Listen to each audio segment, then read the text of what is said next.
Skandali me fondet e Startup Albania po merr për masa edhe më të mëdha. Një ditë pasi publikuam raste ku të njëjtat persona rezultonin fitues për 2 vite radhazi me të njëjtin NIPT. Dokumentet të tjera hedhin dyshime se procesi i shpërndarjes së miliona eurove publike mund të jetë zhvilluar në kundërshtim me frymën dhe kriteret e vetskemës. Ministri i Ekonomisë dhe Inovacionit Delina Ibrahimaj njoftoi se fondi ishte dyfishuar, duke arritur në rreth 6 milionë euro, ndërsa mbi 1000 aplikime kishin konkurruar për financim. Sipas saj, ky është një investim për të nxitur teknologjinë, inovacionin dhe bizneset e reja shqiptare. Megjithatë, sa më shumë verifikohen listat e fituesve, aq më shumë dalin raste që ngren pikpyetje serioze mbi mënyrën e përzgjedhjes së tyre. Pas rasteve të publikuara më herët, ku kompani pa aktivitet real ose me të njëjtin NIPT përfitonin fonde publike për 2 vite radhazi, tashmë dalin edhe raste të tjera që e thellojnë këtë skandal. Njëri prej tyre është kompania Babun, e cila prej vitesh operon në treg dhe vështirë se mund të konsiderohet më një startup. Ajo që sipas vet filozofisë së skemës duhet të mbështeste bizneset e reja dhe inovative. Pavarësisht kësaj, kompania rezulton mes fituesve të fondit publik,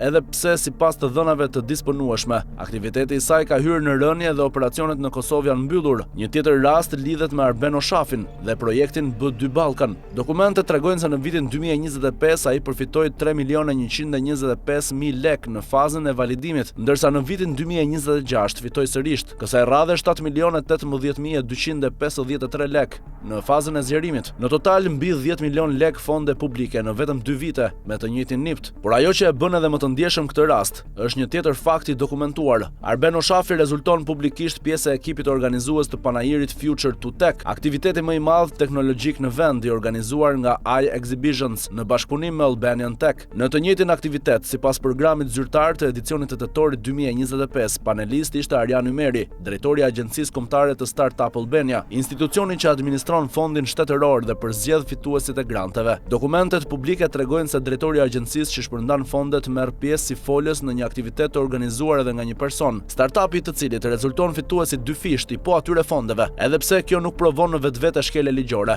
Situata ngre pikpyetje mbi konfliktin e mundshëm të interesit dhe nevojën për transparencë të plotë në procesin e vlerësimit. Edhe më problematik duket rasti i kompanisë One More ShPK.